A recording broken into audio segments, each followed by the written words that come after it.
Hello, everyone. The music and opera you just have heard is curated by Dr. Nicholas Earn. The image is provided by Dr. Michael Williams. So that shows you already that today we will have a collaborative lecture on Chinese opera in Australia.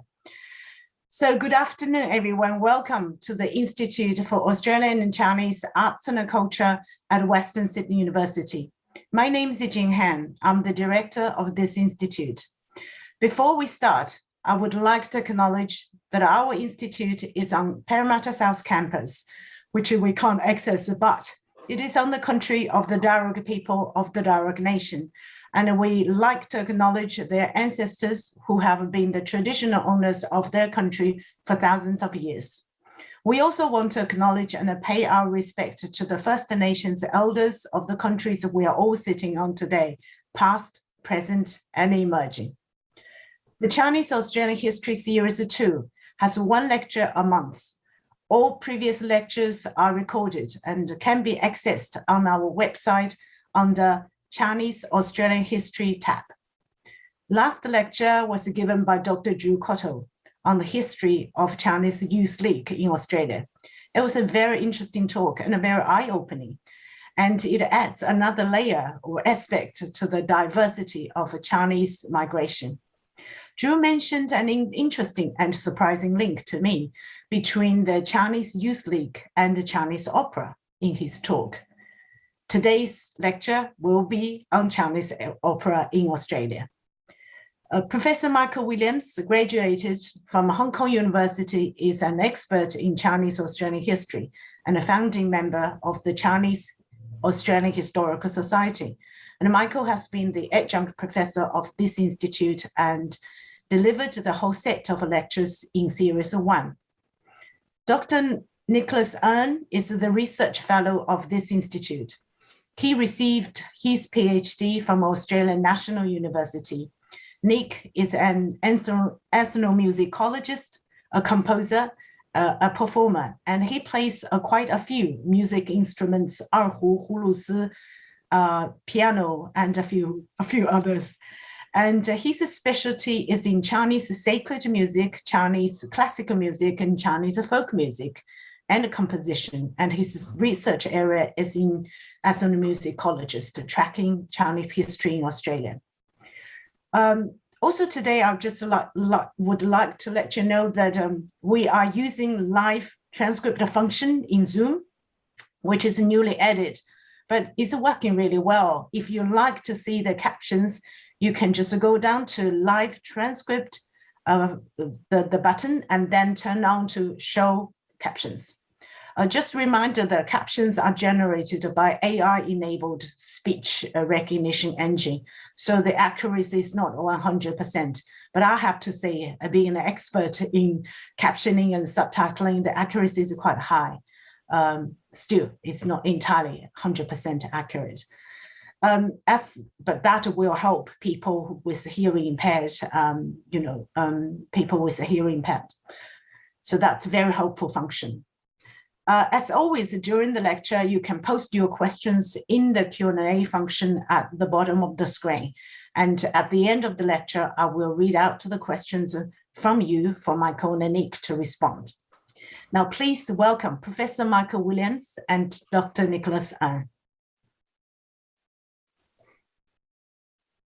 Thank you, Jin, and welcome Nicholas also, my colleague in this talk today on Chinese opera in Australia, and we've subtitled it Not Just Chinese, because we're going to emphasise some of the diversity within that label Chinese, and particularly even in the relatively narrow topic of opera. So I just want to begin by explaining a little bit about this picture here, the City Hall picture that you see here. This was a building that stood in Elizabeth Street, Sydney, at the end of the 19th, early 20th century. And as you can see, if you look carefully, there's some Chinese writing on the front. And what it was actually the rehearsal hall for a Chinese opera troupe that was developed in Sydney, so not an imported troupe, but one that actually grew up from Sydney, developed and practiced there, didn't perform there, but actually performed around the corner in some of the mainstream theatres in Castlereagh Street. And I want to emphasise this as an aspect of Australian history, which is largely forgotten. And I'll come back to that theme of forgotten, hidden history or whitewashed history later in the lecture. So in the next slide, you'll see there's a couple of, so Nicholas, yes, thank you, Nicholas, sorry. In the next slide, we can see that there's a couple of troops mentioned here. The Li Yao Tian Ban is the one that actually had that hall. They were a cooperative group in Sydney. There's another one called the Bu Yu Tin Company, and that's a couple of references to that company. One is that the actors have been trained in Sydney, so as they emphasise the word Sydney-trained people or Australian-trained people in the opera company. And also they talked about, in another analysis, the chief performers came from China direct to Sydney. So I'm assuming that there was a mixture of things going on here, that it did have performers coming in from China to tour or to perform, as well as drawing on the local community. And this is something that I think has happened right throughout the history. So there's, again, another emphasis there. So just to give us an overview of what we're talking about today. So Chinese opera in Australia has a nearly continuous history in Australia from the 1850s until the present. Though there are some ups and downs within that, which we'll go about. So I'll give a bit of an outline history, and I'll also be emphasising this idea of why some of this history has been forgotten or whitewashed. And we'll talk about the role of diversity, particularly identity, Chineseness, and some of the transnational connections that have been there. And my colleague Nicholas will also be talking about similar themes. Thank you, Michael, and thank you, Ting, for the wonderful introduction. Welcome, everyone. And so, whereas Michael's work is historical, mine is ethnographic and fieldwork-based, and my contribution to this talk is the living tradition of opera, which is performed in present-day Sydney, of course. And so from informed history, I work with contemporaneous people, in particular the group known as the Teochew, a cultural linguistic Han Chinese group in Sydney's far west, which, as you know, is an LGA of concern right now. So the community hosts and produces annual Teochew operatic productions, which involve local performers and specially invited guests from Swatao, which is the historic cultural Teochew center in China there. Operatic arias from epic legends and heartbreaking romances are performed for the enjoyment of community members. And just so you're aware, Teochew opera has all the standard conventions, characteristics, and costumes and characters of the other operatic traditions from China too. So our research certainly focuses on the theme of migration. We will also look at the role of women. Interestingly too, decline is a topic that engages with us, the issue of decline, and also new pathways into the future through transformation, or, for want of a better word, evolution. Thanks. Over to you, Michael. Thanks, Nick. And so first thing I want to emphasise in the historical view that I'll be looking at, so from the gold rush period of the mid-19th century through the early part of the 20th century, we're largely talking about Chinese in terms of people from a single province, and not only that single province of China, but also one particular area of that province. So you can see marked in green there, just a handful of counties around the Pearl River Delta. And these people generally are termed Cantonese, because the general province is termed Cantonese, and many people spoke Cantonese language, but also many people spoke other languages and dialects. And this is very important to their history, and it's also had an influence upon their operatic forms. And so that's just the beginning of our view in terms of what Chineseness might pertain. Now, in terms of the overall history of the opera in Australia, it has quite a long history. As I said before, it begins in the gold rush period in the 1850s. Earliest certain performance was in Ballarat in 1856. But it continued right through the rest of the 19th century into the early part of the 20th century, with a peak perhaps around about the 1890s and to 1906 marking the last opera that we know of in Sydney at that time. And so it went around the goldfields with lots of touring around the Victorian goldfields. It went to Melbourne, went to Sydney. There was interesting performances down in Tasmania in the late 19th century. And then in particular, there were quite a large number of tours around Queensland. at the end of the 19th century around the smaller towns of Queensland, all of which had significant Chinese community populations. But apart from touring up and down the East Coast, possibly also in Darwin, although we don't have any definitive evidence there. What we also note about that is that for some strange reason I can't quite explain, there's no evidence of a Chinese opera on the New South Wales goldfields, despite the New South Wales goldfields having a fairly significant Chinese population comparable to that on the Victorian goldfields. So that's just a mystery there I throw out, and if anyone can think they can explain that, I'd like to hear from them. So in terms of how we know about this opera, most of our information comes almost entirely from European observers. That we have very little direct information from Chinese people until towards the end of the 19th century, when these Chinese language newspapers begin to be published. So what we get from the Europeans is a mixed observations. They're patronising sometimes, amazed, ignorant, disgusted, sympathetic and surprised and admiring, or perhaps all of these at the same time. So they find themselves quite unable to explain sometimes exactly what's going on. But one thing they were fairly consistent about was how their view of the music. And this is a fairly typical example where they say, on the music, without flattering the musicians, the general effect can be compared to a boiler-making establishment in full work. So they'd never quite grasped the music, but in terms of the performance, they were much more surprised and admiring. And one definition that I liked is this: the opera sound was a sound like that which comes from a politician's head when you hit it with a stick. So that was one way of referring to the music. But in general, the observations were of the actual performances themselves were much more admiring. So in one example here is, in carriage, mien, dress and surroundings, infinitely superior to many European performers who assume the kingly crown for the nonce. Another is to describe it as at once satisfactory and terrific, or astonished and pleased. And these performances took place in a variety of areas. They began in tents on the goldfields, but they then soon moved into the ordinary theatres where European performers, Italian operas and other things took place. So there was never any major separation between these theatrical performances around Australia.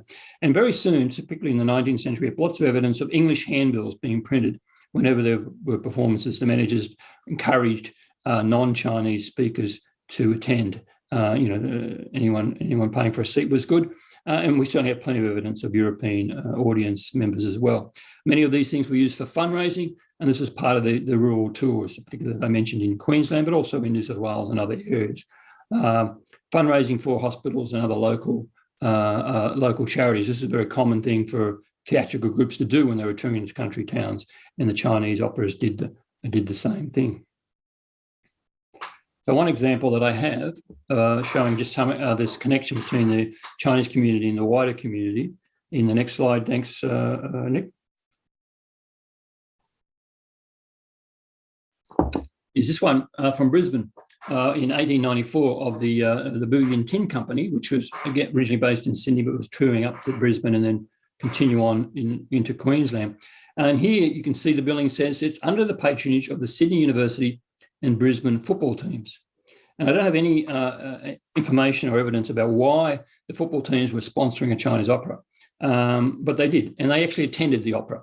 And unfortunately, the footballers themselves are described as being unduly boisterous. They obviously didn't catch their attention too much, and they did a lot of teasing. And this enraged some of the Chinese audience members, who simply lost their temper completely, according to an observer, and seizing chairs, charged on the tormentors, who I think had to escape through a back window in the end. And so we see after that the patronage of the footballers no longer appears on the advertising of the Bullion Tin. So there was quite an interesting dynamic going on there within the community at one stage, at least. Not as artistic as we might hope. So this is as I say, this is a history. This is a performance that was going on for generations in Australia, and the people of the 19th and early 20th century, of course, knew this and were quite familiar with this. But I have to say that nowadays we are fairly unfamiliar. Many people are quite surprised to know that Chinese opera not only performed in Australia, but performed quite regularly and was quite a common occurrence. So it was not by no means a hidden history, but it's certainly a whitewashed one. And I'd like to see that as being one of the effects of the White Australia policy, which was intent not just on kind of reducing the non-white population of Australia, particularly after 1901 with the mutation test and the White Australia policy in full stream through the 20th century, but also it had an effect of removing from the Australian imagination the idea of non-white people. And so Chinese opera had no place in those kind of histories. How do you explain Chinese opera if you think of Australia as a white country where Chinese people and other non-white people are merely annoyances to be removed with an Immigration Restriction Act? They're only there to kind of be part of this immigration policy or this image of Australia as a white country. So we had effectively this history has been whitewashed out, and we need to bring this back in, not to show opera as an exotic art form, which it may well be, but also as something that was integral to Australian history for many generations, and perhaps will be again. So this brings us to the migrant context. In this case, the picture here is of the opening of the Siyap Temple in Glebe in 1904. And naturally, when you're opening a new temple, you have plenty of performances, plenty of lion dances going on, and there's also lots of opera. And in fact, according to the report, and in this case, we have a report in a Chinese language newspaper, there were some 40 performances of Chinese opera over the opening weekend. These weren't full operas, of course, but they were individual scenes, performances put on by 40 different groups or sponsored by 40 different groups, including at least one that was done by women, an all-women group. And this is interesting, and we'll talk a bit more about women entering into this traditionally male performance art. And so this is, as I say, part of the wider migrant context. One thing to mention here is that the Siyap Temple, and Siyap is a particular language group within the Chinese community. The opening of a temple in Sydney in the early part of the 20th century was actually criticised by other members of the Chinese community, particularly the more elite merchant members of the Zhongshan, more Cantonese-speaking group, who considered that to be old culture and didn't think they were being very modern in doing this. But nevertheless, despite that opposition that appeared in the newspapers, certainly the community turned out in full to celebrate this particular event, both in terms of religion. And temples, I might add, along with opera, were plentiful in Australia right through the 19th century, although there being more physically remains, there's more awareness of that particular part of the history. And Nick, you'd like to continue a little bit here? Yes, thank you, Michael. Following on from the idea of the migrant context based around a community structure or building, I would like to give you a brief insight into the Teochew community mentioned earlier before, and then talk about the opera that they perform. So deep in the heart of Sydney's west, in the suburb of Cabramatta, very notorious area, I'm sure you might agree, is a large freestanding Chinese-style structure which may be found nestled between a residential mansion and the Sacred Heart Catholic Church. And this building is the meeting place of the Australian Chinese Teochew Association, and it's frequented by diasporic Chinese hailing from Laos, Cambodia, Vietnam, mainland China, and various other parts of Southeast Asia. Their common link is the Teochew dialect and culture, which originally comes from Tiongsuan or Chaoshan in Guangdong province. And the man responsible for bringing the community together is Mr. Li Kwokong. Li was a migrant, more of a refugee in the late 1970s, and he came to Australia, became very successful, and was awarded the Medal of the Order of Australia for his contribution to the Teochew community, which provides cultural facilities and a general meeting place for people of Teochew background. Now, I came across this community partially by chance. It was established in 1988, a thriving traditional stronghold with a kind of a political presence within the wider community. The karaoke club, the dancing group, which is Cha-Cha, by the way, an integrated kung fu and line dancing school are attended by many. And there are YouTube clips which reveal the popularity of this art form. And as a line dancer myself, well, I'm retired now, I was drawn to this community first. And it was through that I found the instruments lying on the stage. And so I was then intrigued to find out who played those instruments. And I will reveal more as we go along. But as an outsider, I could see that the community catered certainly for all ages within the group, with music and the performing arts as a means of cultural identification. So in terms of identity, I might hand over back to Michael now. Yes, so just this question of identity that we talked about. For example, we're talking about what I've been labelling Chinese opera, and both these terms need to be qualified a little bit. For the Chinese community themselves, they didn't refer to what they were doing as Chinese opera. They referred to it by phrases such as a pear garden or the grand opera, or the big drama rather than opera. For the Chinese language newspapers, that was the case. For European observers, they never used the term Cantonese opera, which is something that people might be prone to use. I said before, there were problems of what we commonly call Canton. There were many Cantonese speakers among the Chinese community, but technically this wasn't Cantonese opera. That hadn't yet evolved, or was on the peak of evolving at the beginning of the 20th century. Instead, European observers always referred to it as Chinese opera, Chinese theatre, or Chinese drama. And they might have been ignorant in using these labels, but they were accidentally quite accurate. These are certainly better terms than Cantonese opera. In actual fact, the opera in Australia of the 19th century, early 20th century was probably sung in another dialect or language completely, as Southern Mandarin, which had a kind of more prestige to it. We certainly have a few clues to that, including at one point an observer being told that the actors, we are informed, spoke the highest Chinese. So like Italian opera, they were using a language that had a bit more classical allusions to it, and people listen to that knowing the plot, but without necessarily understanding every word. And also the idea of whether we're talking opera. We use that term, the English term opera. Of course, in the beginning, people weren't too sure what they were looking at, and they tended to focus on the acrobatic performances, the actual movement, which was quite dramatic, and weren't too sure whether they were actually looking at acrobats at one stage. But gradually, they began to realise this was a very sophisticated form with lots of plots and characterizations, and opera was seen to be the more appropriate term. But again, despite us using these shorthand terms such as Chinese opera, we should always be careful what we mean by these terms. And that, of course, goes for the wider idea of Chinese and Chineseness, which I'll hand over to Nick. Thank you, Michael. So I continue to be intrigued by the multiplicity of identities associated with China today. Across the world, people identify in some way or form with China, often through the use of the hyphen, which is very convenient. I just like to point out the bottom label here refers to our very good friend, Professor Ian Ang. And so it can get very complicated. So as a researcher, and I'm sure you're all wanting to know, who are these Teochew that we speak of who inhabit Western Sydney today, and also other parts of the world? To introduce you to this language group, Teochew is a Sino-Tibetan tongue classified in the textbook as a dialect of Chinese. More accurately, we would say it's a dialect of the Min language group, the Minnan group, spoken in southern Fujian, Taiwan, and across Southeast Asia. So it is linguistically very different to modern Mandarin, with a direct connection to, they say, Middle Mandarin.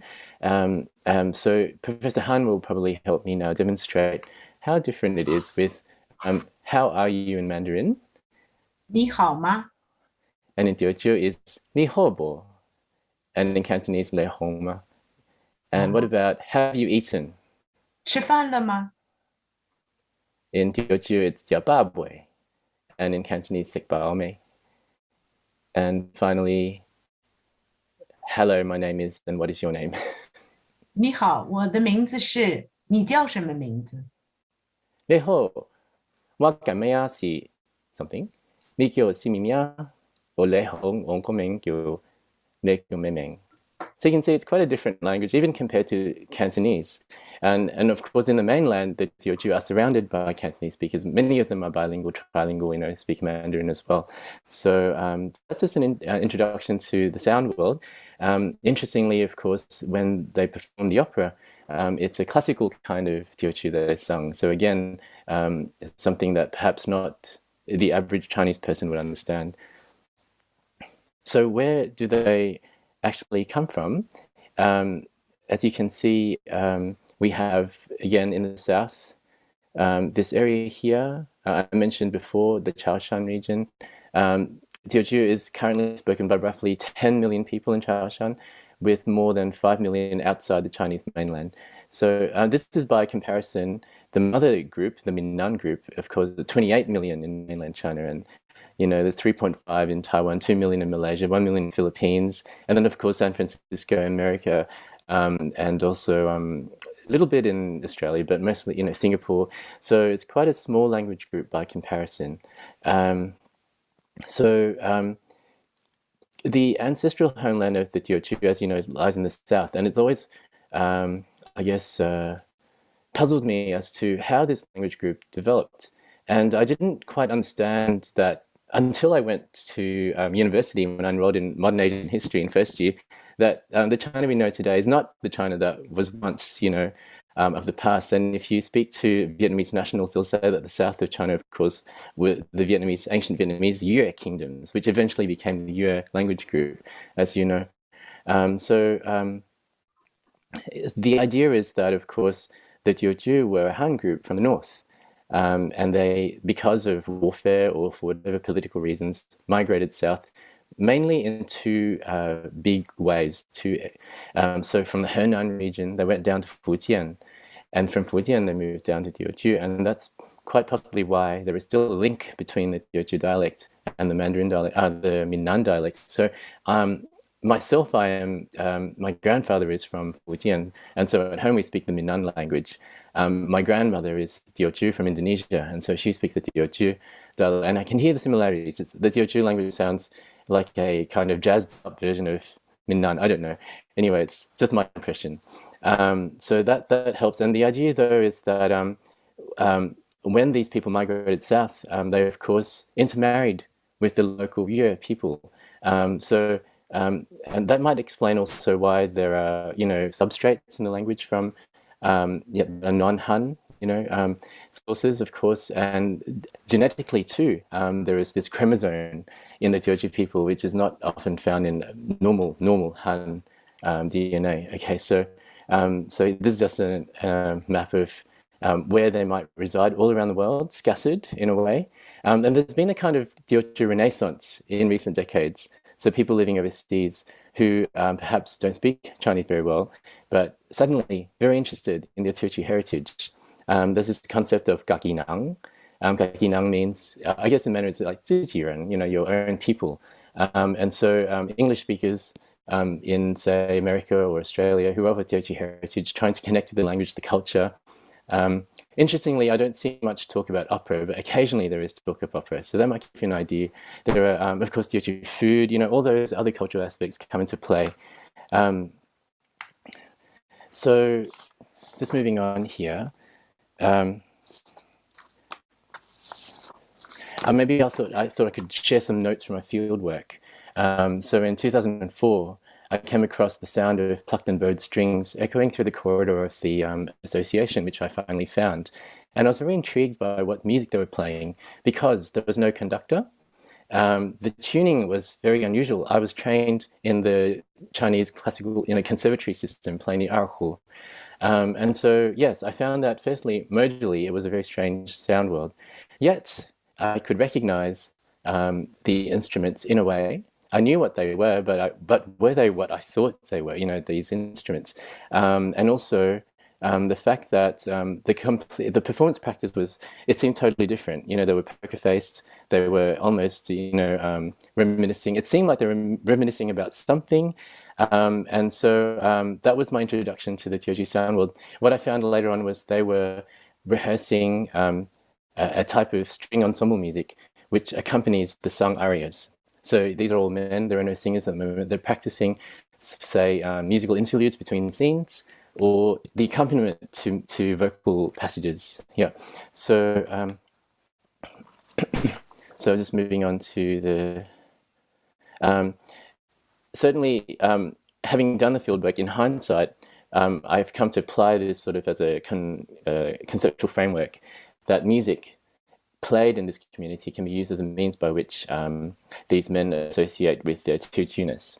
Not so much Chinese identity in general, but they're very specific about Teochew, Teochew Nang, their own people.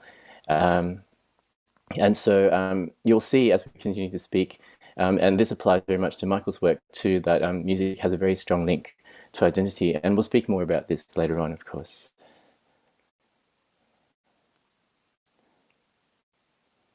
This is Yong in Chinese, or Veng.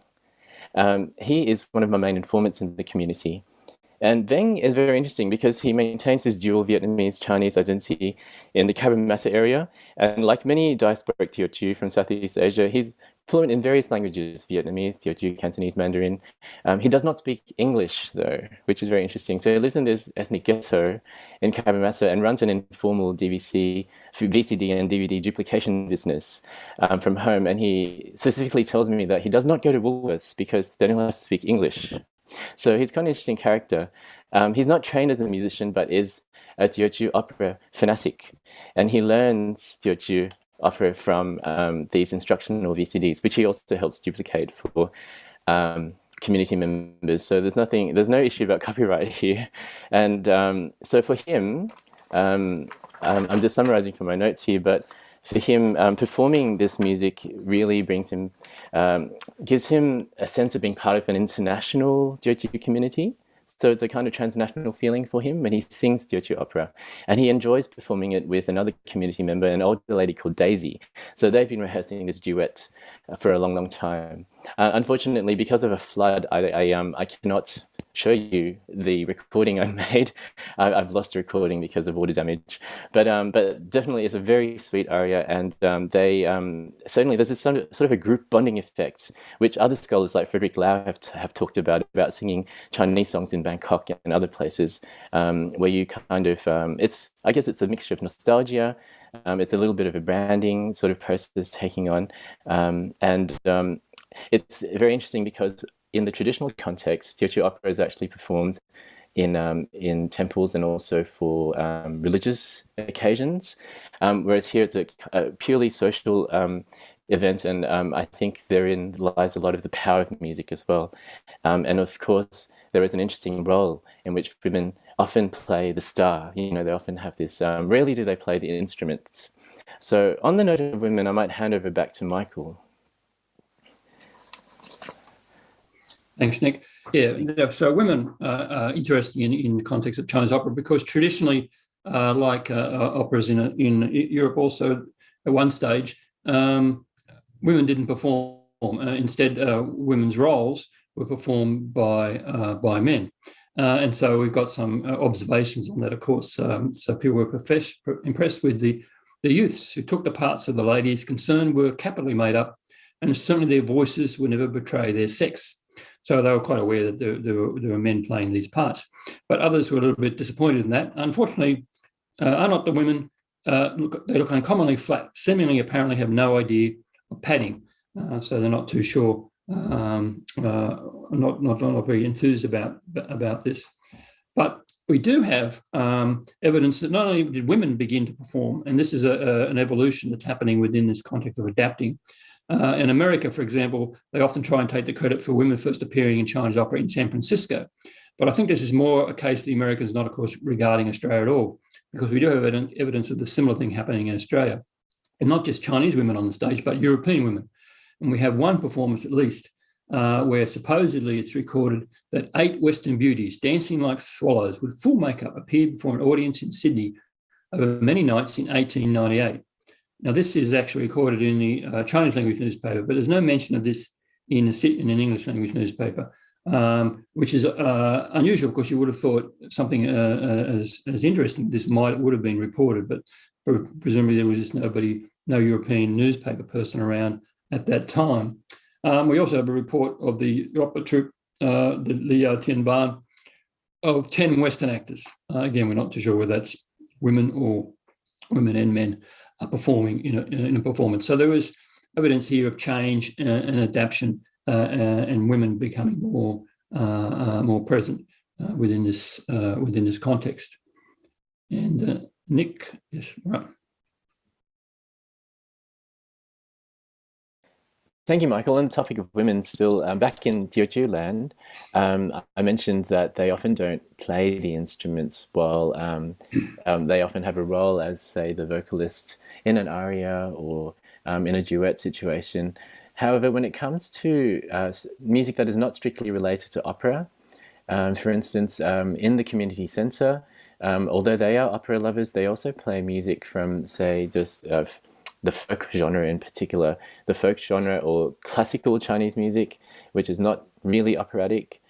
Certainly, opera tunes do make their way into classical genres, and also they have a love for Cantonese opera. Some of them being fluent in both languages, and so this particular excerpt is one of the community members singing a well-known aria, which you heard at the start of this talk, which comes from Sacrifice of the Princess, Ji Hua, about the end of the Ming Dynasty when the Qing, soldiers were approaching the capital and the couple commit suicide. So it's one of those. There's something about a suicide, on the eve of your marriage that sort of inspires a lot of people to reminisce. So women do play a part in opera, even though you may get the idea that it is quite, I guess, patriarchal in that sense. Australia's very first Teochew opera star is Prudence Roberts, and she has gone to a lot of trouble to learn the art form. It's very hard to learn in Australia because there are not many teachers. They do invite teachers over, but if you want to really, really learn to perform, then she's travelled over to Singapore, which is in many ways the nearest Teochew stronghold to Australia. You could go to Hong Kong or other places, but I guess Singapore's just as good. And also then we have a 15-year-old who has decided to learn the music, Tan Wei Tian, also performing away in Singapore there. So in terms of this, I would like to say that not many young people are interested in this art form, and that might contribute then to the sense that perhaps this genre is dying. So we'll see what Michael has to say about decline. Thanks, Nick. Yeah, so decline, of course, is an inevitable part of any progression and change, and we certainly see a decline in Chinese opera in Australia at the beginning of the 20th century, and it seems to fade away. In fact, as I said before, 1906 is the last evidence we have for a full opera performance in Sydney. So just be quite quickly at the beginning of the 20th century. And I think this is more a fashion change. There was evidence of people not being willing to go to the opera, not being willing to pay, and only would go when some sponsor paid for the performance and the actual performance was free for those coming in the door. And I think this is part of the reason for the evolution of Cantonese opera, which takes place more in Hong Kong and San Francisco in the early part of the 20th century. But we do have some evidence of Chinese music, at least, and other things going on into the 20th century. So, for example, there was a live musical performance for the silent film The Highbinders, which was a film about Chinese Chinatown in San Francisco in 1915, and a Chinese opera musical band was asked to play, and this offended the musicians' union at the time. Later on, there's something that was classified as the Melbourne Chinese Orchestra that played a supporting role for a 1932 film of The Sentimental Bloke, so a very Australian film there with this Chinese orchestra. And then in the 1930s, we have a little bit of trace of opera still surviving in memory, this time within the mainstream society. So basically, there's no opera in the 1930s actually being performed in Australia that we know of, but you do have people making mention of it in their vernacular. So, for example, political manipulations of the day are compared to a stagehands of a Chinese opera, to say people moving chairs and tables around on a stage. Or a noisy event is described as a din that a Chinese opera company would give half its life to accomplish. So again, there's this memory, a folk memory, as you like, within, particularly in Queensland, of opera having once existed, despite academics failing to record this in their histories written in this period. Thanks, Nick. If you want to continue on. Thank you, Michael. So, in terms of this decline, is this happening now to the Teochew music scene in Sydney? Certainly, I just thought some of you might be interested in seeing some of the instruments from the string ensemble I mentioned. And as a fiddle player, I thought I'd just show you some of the different variants. I forgot to say earlier that when I first introduced myself to the ensemble as a researcher from the university, they immediately said, we don't play Shanghai music. So, so I found this to be very true because, of course, the music we play is, Mandarin is like goer, which is a kind of national music that was the Chinese orchestra, and that's not what they do. They made it very clear to me, and it would take me a lifetime to learn their culture. So I said, okay, I'm very happy to try my best, and they let me have a go on the fiddles, and I found them completely, different because different tuning, different performance technique, everything was different. Some people call it a fossilized genre. I'd never played these modes before, so thank you to Mercedes de Junco from America, who went to the trouble of transcribing the modes, and of course now all our learning is different in terms of what scales we play in the conservatory system.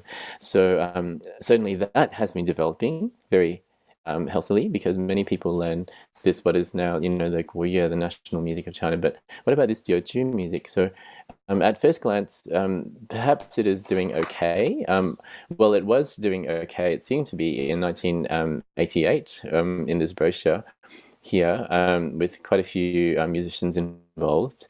However, when I was doing my field work in 2004, the numbers had dropped a little bit. And bear in mind, these are all retired men.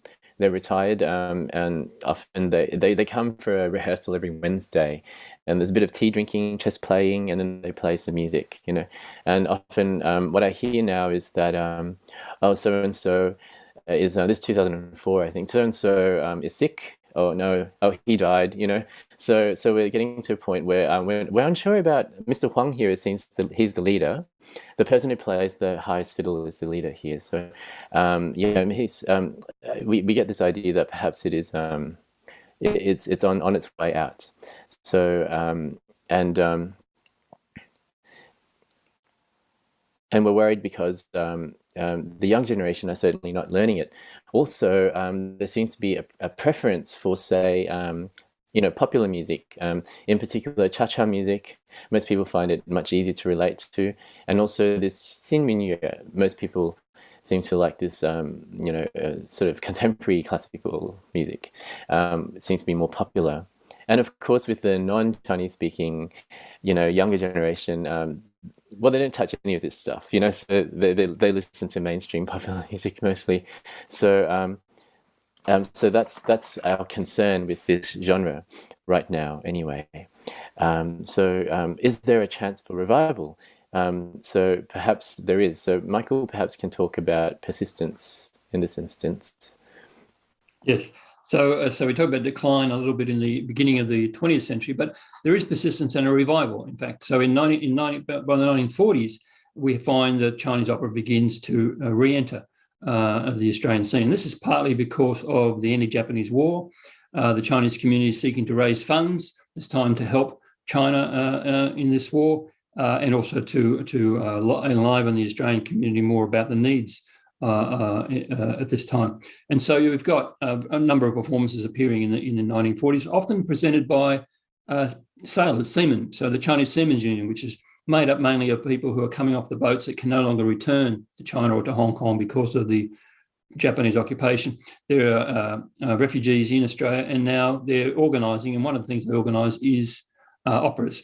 And they recognise that opera hadn't been in Australia for a while. One of them is billed as being the first full-length Chinese opera to be heard in Australia for over 50 years. The other aspect of this is that the Chinese Youth League forms, and this is an organisation that also presents opera. It's also an organisation with political links, left-wing political links, and this brings in an element of politics that perhaps hasn't been part of the opera scene previously in Australia. And this continues on into the Cold War period, where we have not only the Youth League, which is being spied on regularly by Asia at this time, but also performing what's now more recognisably Cantonese opera. But we also have another opera, this time Peking opera, arriving in Australia in 1956. And this finds itself for the first time embroiled in some political machinations, particularly to do with the fact that the 1956 is also the year of the Melbourne Olympics. And so what we have is Menzies suddenly arrives on the scene. And Menzies, to everyone's surprise, actually tries to ban this Chinese opera, or at least to delay its arrival. And he takes the flak for this. But in reality, it's a more interesting story. What we have, the only newspaper that actually reports it accurately is the Tribune, Sydney Morning Herald, and other great mainstream newspapers, of course, toe the line. What's actually happening behind the scene is that the US embassy is horrified at this aspect of Chinese soft diplomacy in 1956, and they threatened to boycott the Melbourne Olympics. And so the Melbourne Olympic Committee, of course, you can imagine, gets quite fraught about this, and they lobby Menzies quite strongly. And the result is that the opera is delayed in New Zealand for a while, and eventually does come to Australia, but isn't allowed to arrive anywhere near to coincide with the Melbourne Olympics. The Embassy of China, meaning, of course, the Chinese of the Republic of China, of Taiwan, declares that this opera has no intrinsic merit. But I think that's probably not true, and certainly the Canberra Times reported that this Chinese opera rivals that of the Western world. So once again, the opera in Australia is impressing people, and people are encouraged. And so from this point on, there's more of a revival. And we have quite a number of opera troupes, opera groups operating in Australia right from the 1960s through to the end of the 20th century.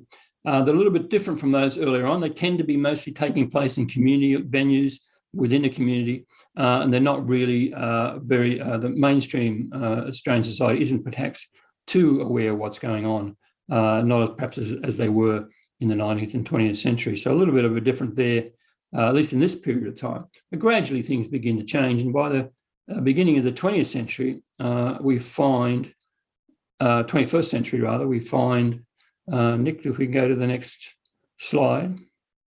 Thanks. We find, again, some of the performances, this is, again, Cantonese opera, is being performed, again, in mainstream theatres, such as the Seymour Centre and others. And so we've had quite a number of performances in the last several years that were had surtitles, becoming much more common, so people could follow in English as well as in the Chinese. So again, the possibilities of people of a wider cultural heritage becoming more involved or getting to know this art form. Whether that will continue on, of course, only time will tell. Thank you, Nick. Thank you, Michael. In a similar way, we have productions that engage the wider community in the Teochew community, produced by the Teochew community, despite, I guess, the sense that it is declining. There is, say, continued contact with overseas Teochew communities where there are performers who are available to come to Australia to perform. And often the case is that they will do it once a year. So this one is, say, the 2015 Chinese New Year event at Sydney Town Hall, which I believe is the year of the goat. And so we have this excerpts. We have excerpts from this well-known classic tale of the warrior horse, Sanma Ku Li. So we have here, perhaps you'd like to actually hear what this music sounds like, because we've been talking a lot about it, but we haven't heard anything. So there is a bit of time, I believe. We've got about 10 minutes. So I'll play a little bit of an excerpt from this solo extract. Yeah.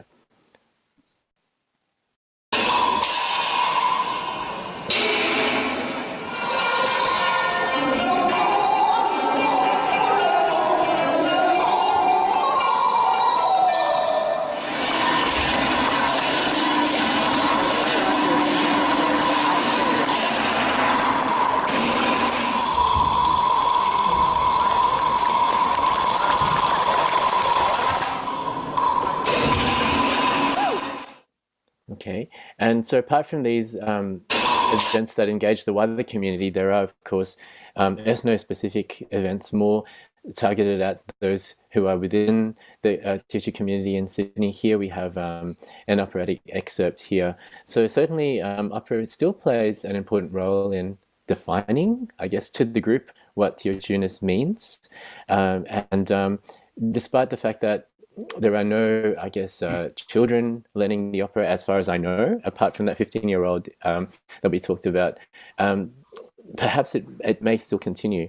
So I thought I'd end with this famous idiom, "nang zuo hi hi zuo nang," which also makes sense in Mandarin, similar to the Shakespearean quote about life being a stage. But Teochew's consanguinity and culture will undoubtedly be celebrated, I think, for the next several generations at least, within the greater Chinese diaspora. Teochew opera, perhaps without the appeal that food or popular music might have for the younger generation, is certainly faced with a serious challenge, especially in the Sydney community. But with the support of performers and like-minded people in Southeast Asia and also mainland China, I think we can be confident in the fact that we will continue to have Teochew opera in Sydney for the time being, even if it's not always performed by local performers. So that's my summary of today's topic, and maybe I'll hand over to Michael to see if he has any further comments. Oh, thanks, Nick. Not really. I think we can leave it at this point. I mean, we've tried, I think, today to try and see the historical and the contemporary and the ethnographic and bringing it together. Whether we've been successful in doing that, of course, we'll have to leave to our audience. But thank you very much for collaborating with me on this presentation today. Thank you, Michael, and thank you, Professor Han, for the invitation. Well, thank you, Michael and Nick. I found this fascinating. It's really interesting to see from the very beginning and disappear and revive, and then contemporary. I found it really fascinating. It's just something that very interesting as a migrant. I came in my 20s. I found this part. Many parts is sort of I can see it's a history, but this part I feel like it's something I missed when I grew up in China. Because in those days, the 70s and the 60s, there were no local operas were allowed because they belonged to one of the olds. So it's really interesting to see that. And then reminds me coincidentally, I just watched this show called Tito Dao, which I posted on chat on Netflix. I was made in Singapore by Singapore TV company. It's about local opera, Wanyang opera in Singapore, and then in 30s and 60s, 20s and 30s, thriving and then eventually declining. But now they are actually based on the true story of a Wanyang star and made this drama series. I was fascinated by watching that series, and because I see the drama, local opera growing from.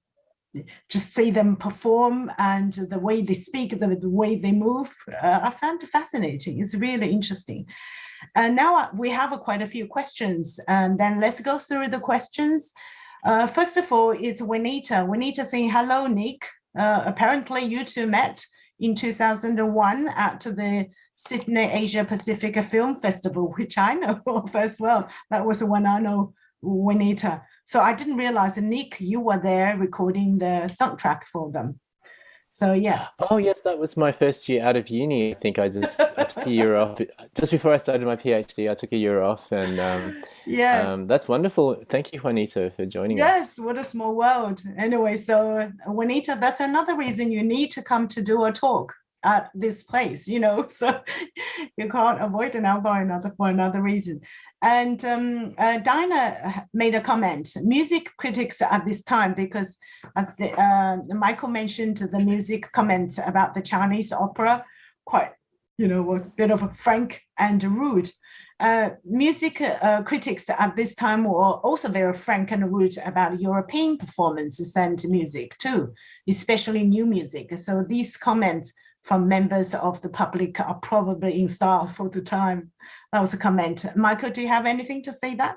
I think it's good to point that out. Yes, I mean, this journalistic style in the 19th century was pretty jocular and inclined to be very dismissive and patronizing of a whole range of peoples. And so you could, of course, pick out bits and pieces related to Chinese and say, oh, they're being very racist.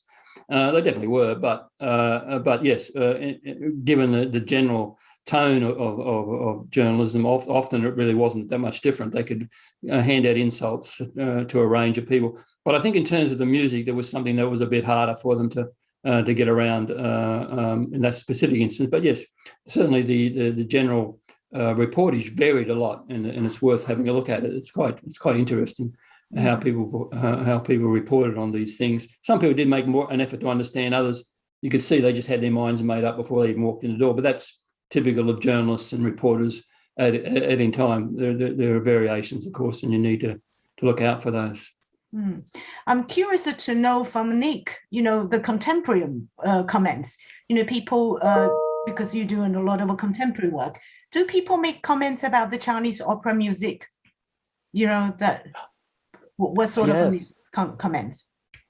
Yes, I mean, obviously you can't publish a newspaper article with, negative comments like those from the, 19th century. But I think these days a lot of younger musicians have heard about Chinese opera, and there's a fascination with the sound world. So I find they're very enthusiastic about, the different, I mean, of course there are the ongoing jokes about, cats being killed and etc. But it's but there's a fascination and intrigue. I think it's wonderful to see. Yeah. I mean, I didn't grow up with opera, Chinese opera, but I think once when I was at SBS, I did 13 episodes of Miss Peonia. That was a Kunqu. At the beginning, I found it a bit difficult to like, but at the end of the 13 episodes, I definitely fell in love with the music. It's so beautiful. I think it needs to take a bit of a time to get to know and understand and then used to it. So yeah. The next question from Sophie asking about Michael, do you still see that as some recent Australian history writings are still whitewashing history? Because I have a similar question is when you mentioned about whitewashing, I was wondering why and, what's behind this whitewashing opera? And then if you can answer Sophie's question about the East Australian writings still whitewashing.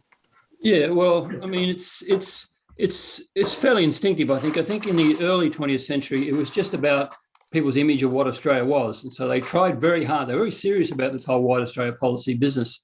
And they were very concerned that Australia was going to be a particular image. And so when people were writing their history or writing about Australia, they just, like all historians are people too, they just didn't quite see things very, very, very clearly. They weren't looking for it, basically. And so Chinese existed as opium smokers or as people to kind of trying to get around the immigration laws and smuggling themselves on ships. So they saw that obvious business that was mentioned occasionally. But in terms of the kind of narrative of Australian history, they didn't see it. They saw it as white people coming to Australia. I mean, Aborigines very rarely got a look in on some parts of Australian history in the 20th century. I mean, they were they were writing a history for themselves, and they weren't really interested in anything that disturbed that narrative. That was how it was in the 20th century. Like later on now, I'd like to say that there's no whitewashing now, but unfortunately, I think it still very much exists within history, particularly mainstream history. Of course, there is this harder core of Chinese Australian historians who are busily trying to bring this history out, but they're still a bit isolated. They're still a bit specialists, and you don't get this greater knowledge of Chinese Australian history permeating the mainstream as much as I'd like. It does in the sense of people talking about migrant history and victims, and there's an anti-racism thread there that will mention Australian history in a different way, but that's still a bit tokenistic. It doesn't quite integrate the full range of the history. I mean, I would like to get to a point where Chinese opera in Australia in the 19th century is mentioned as a matter of course, rather than something exotic. But on the other hand, that it get mentioned at all would be a good thing. So yes, things are better, but I think there's still a great deal of whitewashing going on. And a lot of this has to do with people's mindsets and what they think of as Australia. What does it mean? And for the academia, it's whiteness is still embedded in there far too much. But the things are changing. I know there's a lot of really good young PhDs coming along doing work, and I think as they mature, things will change quite rapidly in the next generation or so. Certainly, I hope so. Well, talking about a young generation and the next crop of a PhD, that's a So Chris has a question too. So Chris said it's a very interesting talk. I'm interested to know if the narratives of a Chinese opera in Australia was in any way influenced by the migration experience. For example, do you have evidence of the kind of stories portrayed in Chinese opera in Australia for an Australian audience? Oh, yeah, that's how an they were interesting- different to those in the place of origins. So both of you can answer. Michael, you go first. Yeah. Well, it's an interesting question. I mean, I have considered that. It's very hard to figure out what the plots were because we're relying on the European observers. They do describe the plots occasionally, but it's hard to pick what they are. There are a few of them are fairly obvious traditional plots, the white snake story and a few like that. Others don't seem to make any sense at all. There is one interesting report of a plot that was supposedly about a European governor. And that would imply exactly that they were modifying the plots to bring in contemporary history. If that was true, it might well be some reflection of the Opium War or something of that nature. But there's only just this phrase about a European governor fighting a war within this plot. So there's a hint there that, yes, that's exactly what was happening. But there's not really a lot of evidence about that. We probably could do a bit more work. I've tried to send out these plot descriptions to opera experts around the world, and they usually aren't very good at figuring out what the hell these plots were. One was supposedly about the future, it's like a science fiction opera. But again, I don't have any enough details to figure out whether that was a common thing or not. So I think we could do a lot more work. Unfortunately, because we don't have the Chinese sources, it makes it very difficult because the European observations are just too garbled to give us a very clear picture. Indeed. Nick, do you have anything to add to that question? I don't actually, in terms of traditional opera, but currently what is happening now is a new dramatic work, and I can't tell you when it's being released. It's a secret, but it's a dramatic piece inspired by an operatic production that apparently took place in Hatches Creek in Northern Territory in 1942. And it was a group of miners who had put together an opera. And so someone else now is running a show based on this event. But that's not really exactly what we're talking about, but slightly related. Well, thank you. Tammy has a comment saying that the CSU's Cantonese opera at the Sydney Town Hall funded the radical documentary film Indonesia Calling in the 40s, made by Horace Evans. Anyone, do you want to make any comment or? Oh, yes, that was a very interesting film, which you can see on YouTube if you want to see that. It was made to kind of highlight, because the Chinese Seamen's Union got involved with the Dutch, the Indonesian resistance to the Dutch trying to recolonize after the end of World War II. So the Chinese Seamen's Union was quite radical and was involved in helping a lot of those programs, including, of course, as with generally the Australian seamen as well, the Wharf Labourers Union and so forth were also involved in that kind of activity. The film, is quite an interesting one, made by a Dutch filmographer, and you can see quite interesting scenes of Sydney there, and even Arthur Chang at one point giving a talk. Although I think he's mislabeled as Fred Wong, but it's actually Arthur in that film. But it's worth looking up, and I'm pretty sure it's available on YouTube. Cham Chen, just to say hello to Michael, and nice to meet Nick. Next, a question from Jared. Jared says, hello, Michael and Nick. Thanks for the talk. Really enjoyed it. I would like to ask about the role of the Australian government. What are their involvements in the promotion of Chinese opera today? Financially, government-owned media, etc., compared to back in the 19th century. Maybe Nick can start.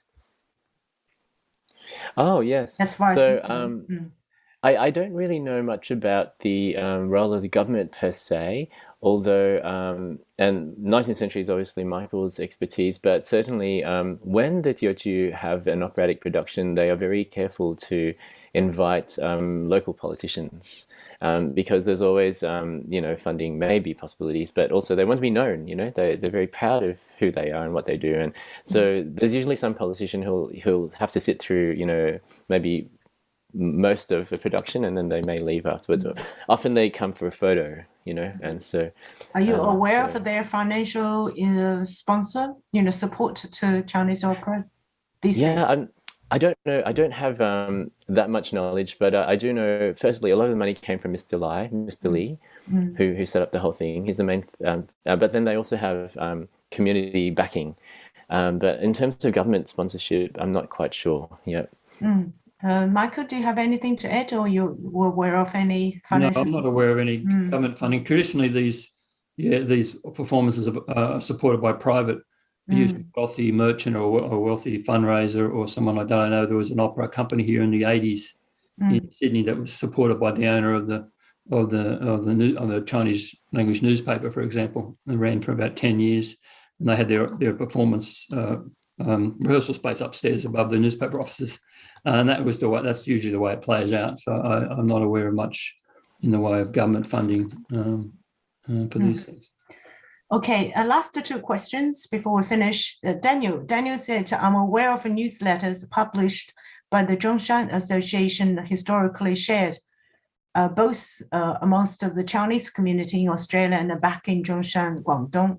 I wonder if you might have explored Chinese language media from the 19th century to early 20th century regarding the Cantonese opera. I have looked at newspapers in China, in Zhongshan.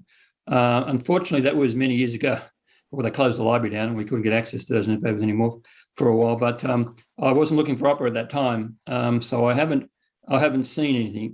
There was plenty of talk about what was happening in Australia, what was happening in China and in Zhongshan. It would be fascinating to look at those newspapers again and to see if, in fact, they were mentioning anything to do with opera or other things. I'm not sure whether we have access to those newspapers again at the moment. We're waiting for the library to be built. So the sources are there, potentially are there, but I myself haven't seen anything directly in China about opera in Australia. But it possibly is something there, and it would be worth someone like Chris, for example, who is younger than me, can go back to China when he gets a chance and have a look when that library finally opens and that precious resource opens once again. This is specifically newspapers printed in Zhongshan and about Zhongshan, which are there in the Zhongshan library, local library. Quite a few of them. There may be more, of course, in other parts of China as well. Yeah, it's a good question, a good response. Tiffany Wang just wants to know, Michael, she wants to have your email address because she said, I have pitched to stage a traditional Chinese script next year, but with some experimental ideas combining her background in Western theatre. So maybe you can type your email address in the answer. Yes. Last one is Colin. Hello, Colin. Colin is a Peking opera expert.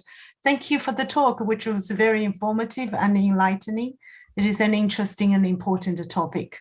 All the best to Colin. So we really enjoyed Colin's last talk with us about the Peking opera compared with the Western opera. So we need to get him back to talk about it. Last one I have to read out. Maybe it's a question.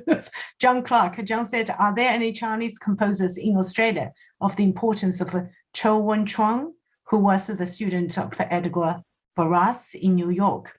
Is the structure of Australian conservatorian course an impediment to their development despite some Singaporean context? Nick probably knows.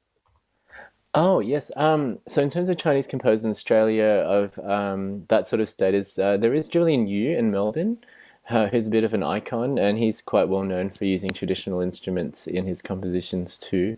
In terms of conservatory courses, so before I joined Western, I was helping with the Chinese music ensemble program at Sydney Conservatorium. In fact, I still in my spare time help direct the orchestra, and we have written an article about this. So maybe I, in terms of time, maybe I can share this with you offline, and but that is a very interesting question. Yeah. Okay, so I think it's lots of interesting questions. So we will have to leave it to the next time. Thank you so much again, Michael and Nick, for this really very interesting, enlightening talk. Just letting everyone to know that the next lecture will be on Chinese merchants in the Northern Territory and the formations of a white Australian 1880 to 1950 by Dr. Natalie Fong on 30th of September. We will send out the flyer beforehand. And we have also lined up speakers for October and November. We will start series 3 in 2020, so 2022. So if you would like to speak at a series 3, please send to me your proposals on any aspect of a Chinese Australian history.